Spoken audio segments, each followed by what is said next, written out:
My name is Erica, and I was 6 years old when my little sister, Sydney, was born.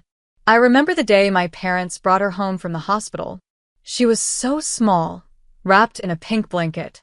"Erica," my mom said, "you're a big sister now. You have to help us take care of Sydney." Those words stayed with me throughout my childhood. Our house was simple but cozy, in a quiet neighborhood where everyone knew each other. My parents both had regular jobs. Dad was an accountant and Mom worked as a secretary. We weren't rich, but I always thought we had enough. At least until I noticed that things were different for Sydney and me. As we got older, it became clear that my parents treated us differently. When I was 11 and Sydney was 5, I accidentally broke a plate while washing dishes. My punishment? No TV for a week and extra chores. The next day, Sydney knocked over Mom's favorite vase while running around the house. "She's just a little girl," Mom said, sweeping up the broken pieces. "She doesn't know any better." This kind of thing happened all the time. I had to do chores to earn my allowance, but Sydney got money just because. If I wanted new clothes, I had to wait for special occasions. But if Sydney saw a dress in a store and pointed at it, she got it right away. Every day felt like an endless list of responsibilities. I woke up early to help Sydney get ready for school, walked her to her elementary school before heading to my own, and rushed back after my classes to pick her up. I helped her with homework, made sure she had snacks, and kept her entertained. Then one Friday in October, everything changed. That morning started like any other. I got up early, packed Sydney's lunch, and went to school. I had a math test that day, but my mind kept wandering. In my backpack was a summer camp brochure, something I had been dreaming about. I had been saving my allowance and doing extra chores all year so I could go to a special art camp. My paintings even earned me a small scholarship. Just 7 more weeks, and I would finally be there. During lunch, Mom sent me a text. "Don't forget to pick up your sister at 2:30. As if I could forget, I had been picking her up for years. My math test ran late, but I still ran as fast as I could to Sydney's school. I got there at 2:45. The schoolyard was empty. My heart started pounding. I checked every classroom, the playground, even the bathrooms. No sign of her. "Sydney? Have you seen my sister?" I asked the janitor, who was mopping the hallway. "The one with the blue backpack?" "She left with some friends right after the bell." My hands shook as I dialed her number. Straight to voicemail. I called again and again. Nothing. Maybe she went to Jenna's house, I thought, remembering her best friend. I ran 7 blocks, my backpack bouncing on my back. Jenna's mom opened the door. "Sorry, honey, I haven't seen her today." For the next 7 hours, I searched everywhere. The mall where she liked to window shop. The ice cream parlor she always begged me to take her to. The park where she hung out with her friends. My phone battery was dying. My feet were covered in blisters, but I couldn't stop. What if something bad had happened? At 9:10 p.m., I dragged myself home, ready to face my parents' worry and their anger. But when I walked in, there she was, sitting at the kitchen table, calmly eating pizza with Mom and Dad. "Where have you been?" Mom yelled, her face red with anger. "We've been worried sick." I stood there, too shocked to speak. I've been looking for her everywhere. She wasn't at school, and her phone was off. Before I could say more, Sydney spoke first. Her eyes filled with tears. "That's not true. I waited for hours after school, but Erica never came. My phone died, and I didn't know what to do. I went to my friend's house to call, but no one answered. Then I got lost trying to find my way home." I couldn't believe it. She was lying. I started to speak, but Dad cut me off. "We don't want to hear your excuses, Erica. Your sister could have been hurt. She ended up on the other side of town because of your carelessness." But I was there. The janitor saw her leave with her friends right after school. Enough. Mom slammed her hand on the table. "Go to your room and give me your phone. And forget about summer camp." "What? No." "I've been saving all year. I even got a scholarship. You should have thought about that before abandoning your sister. Maybe this will teach you responsibility." I looked at Sydney. She was hiding a smirk behind her slice of pizza. And in that moment, something inside me broke. All these years of reading her bedtime stories, buying her treats with my allowance, helping her with homework, it didn't matter. She wasn't my sister. She was just someone who happened to live in the same house. That night, I packed away all the board games we used to play together. I took down the drawings she made for me.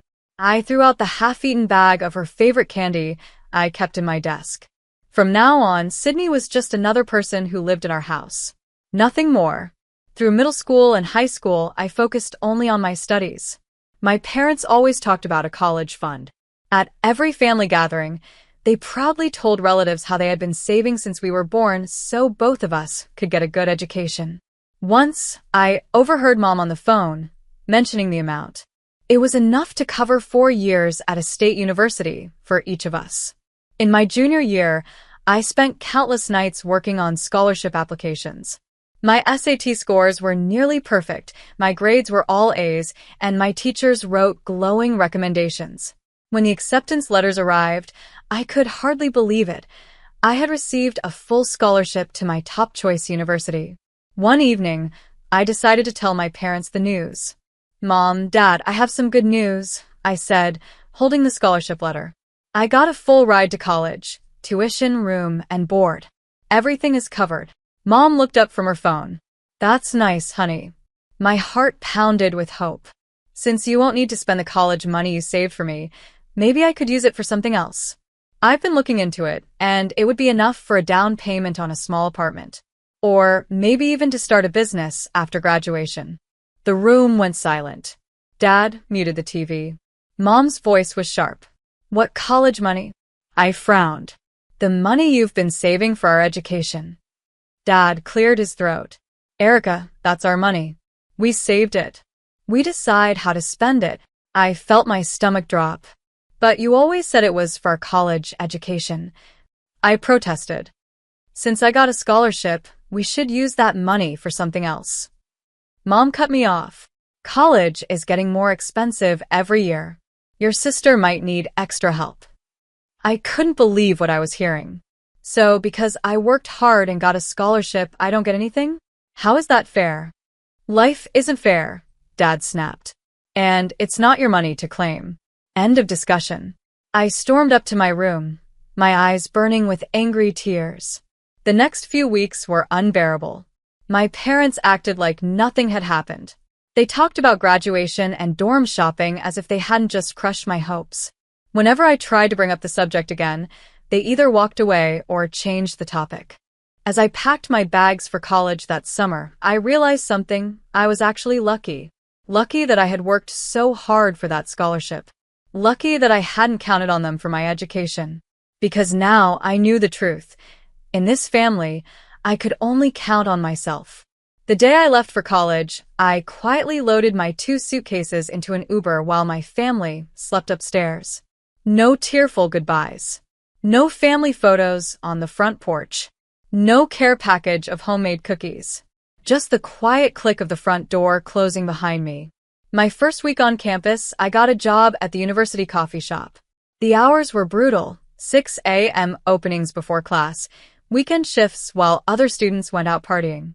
But it meant I could buy my own textbooks and never have to worry about running out of toothpaste. The only contact I had with my family was short voice messages on birthdays and holidays. "Happy birthday, Mom. Hope you have a great day.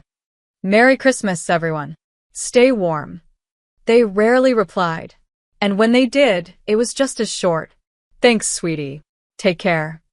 One night, when I couldn't sleep, I found myself scrolling through Mom's Facebook page. There they were, dozens of family photos I had never seen before. Sydney, now 15, on stage at her dance recital, dressed in sparkly costumes. Her fancy birthday party, complete with a DJ and professional decorations. Family dinners with aunts, uncles, and cousins, where she was clearly the center of attention. Photos of her winning a school talent show, hanging out with her friends at the mall, smiling on her first day of 9th grade.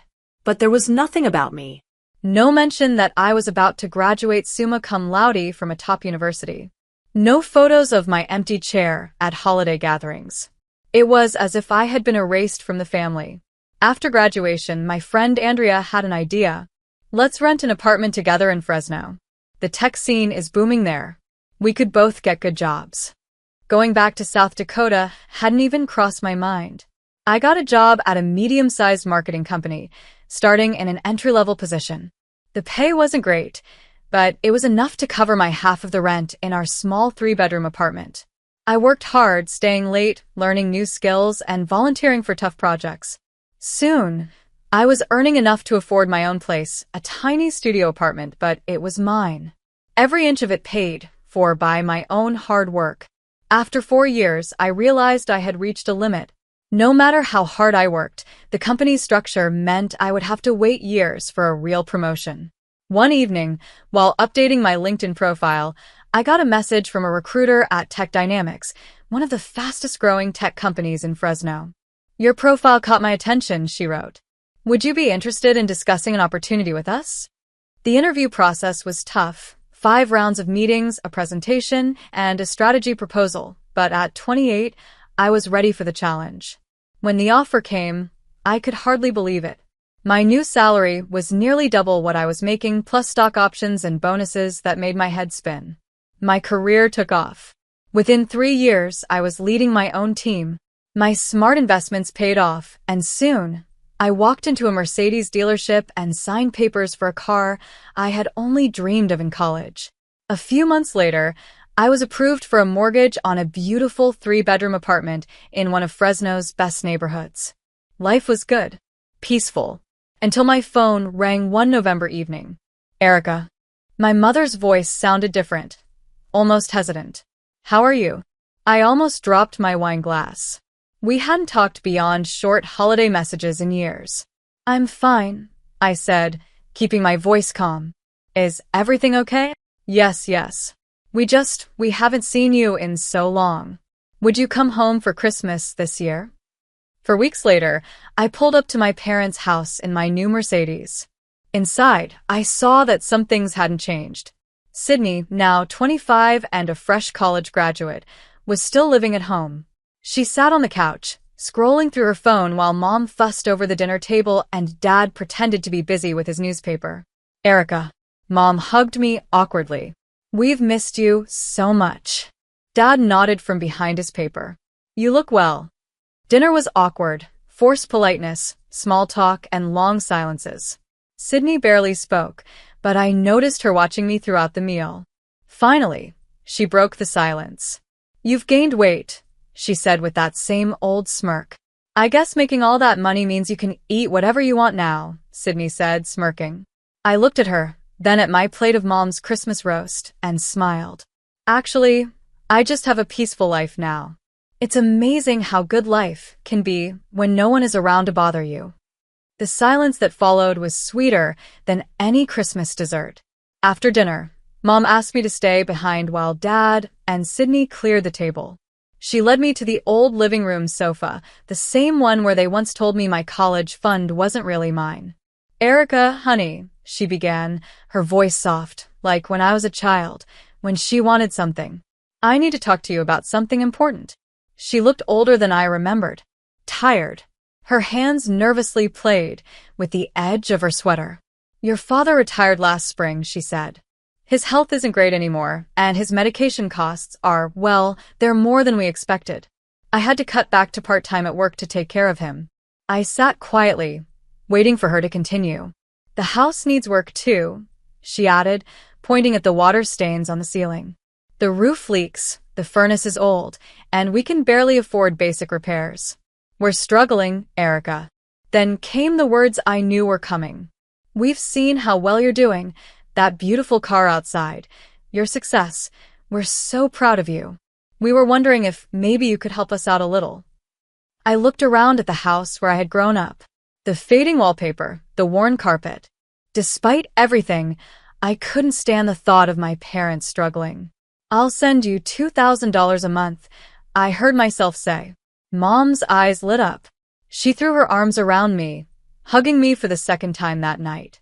"Oh, Erica, thank you, sweetheart. This means so much to us." True to my word, I set up the monthly transfers as soon as I got back to Fresno.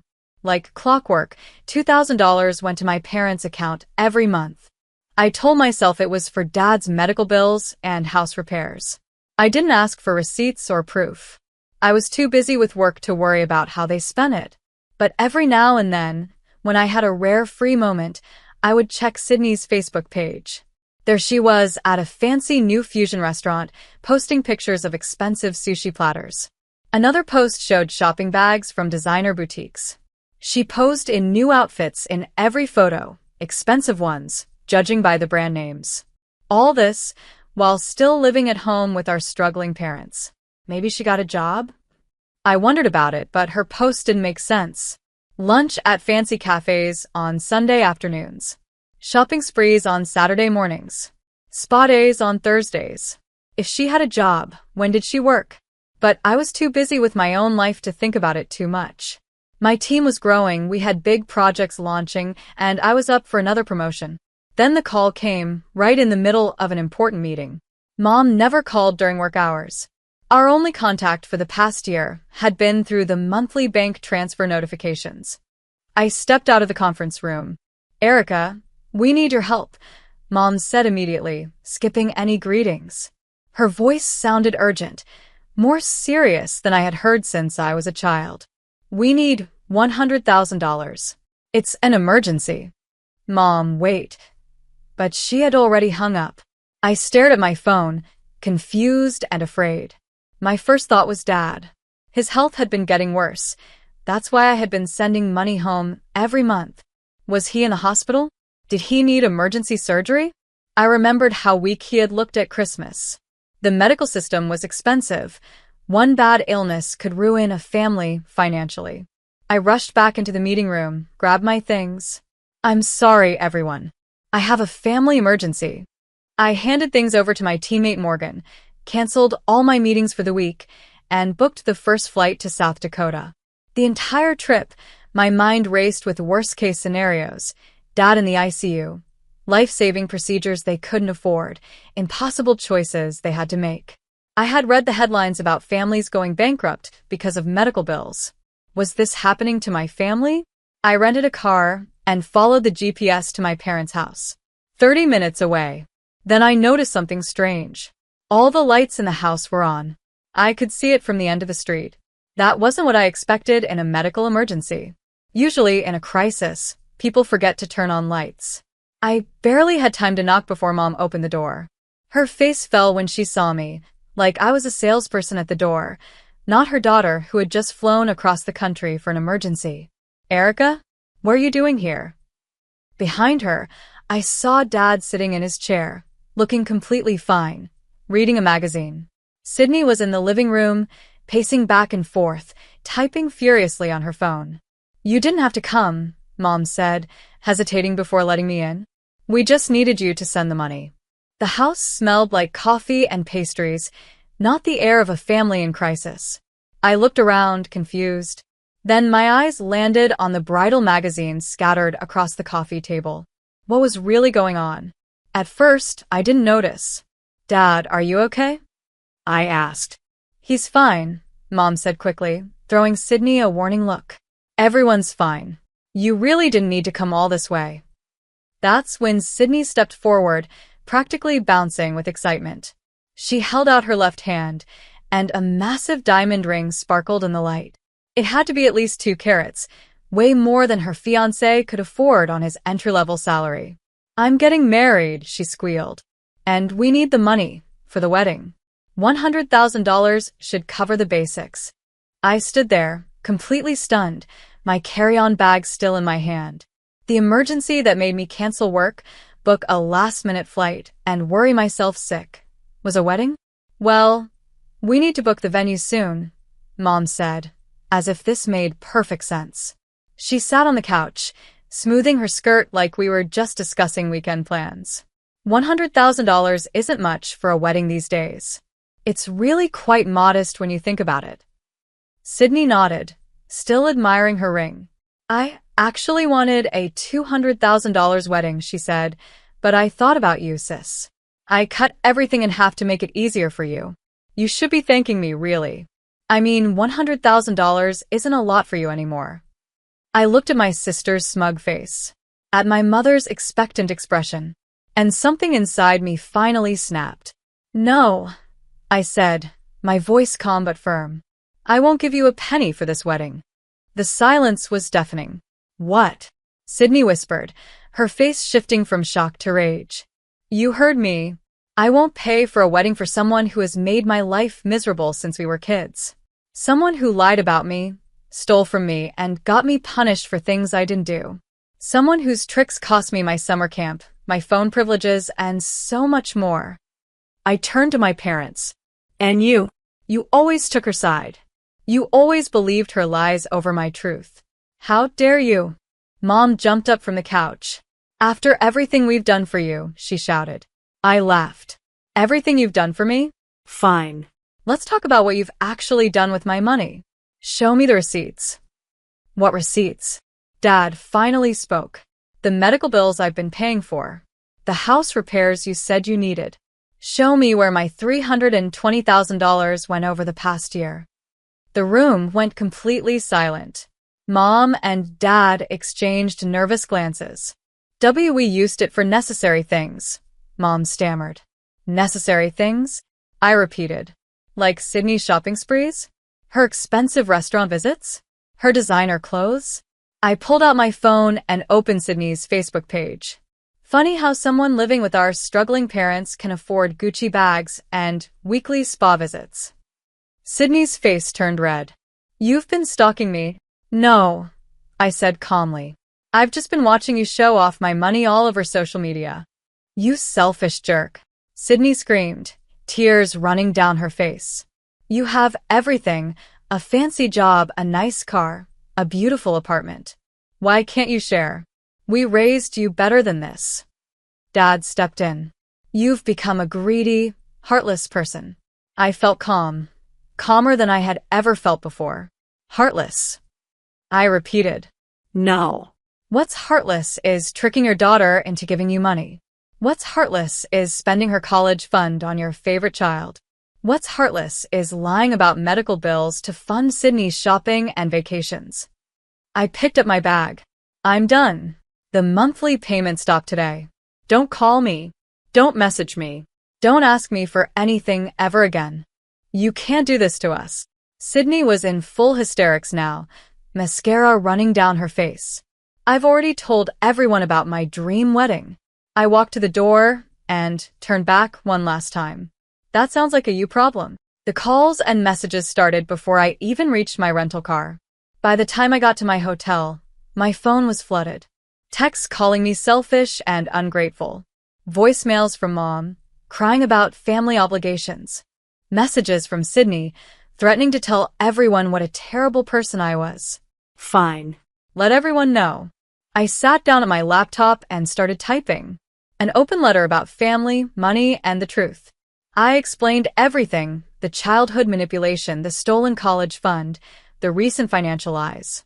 I attached screenshots of Sydney's luxury shopping and fancy dinners, all posted during the months I was sending money for medical bills. I ended the letter with their demand for a $100,000 wedding. The post went viral within our extended family. Aunt Lauren called it disgraceful behavior. Cousin Sam said he had never seen such manipulation. Uncle Owen, always the family peacemaker, canceled his RSVP to Sydney's wedding. 4 months later, my cousin John gave me an update. Sydney's dream wedding? A quiet dinner at Olive Garden with her husband's family and our parents. No designer dress. No fancy venue. No elaborate flowers.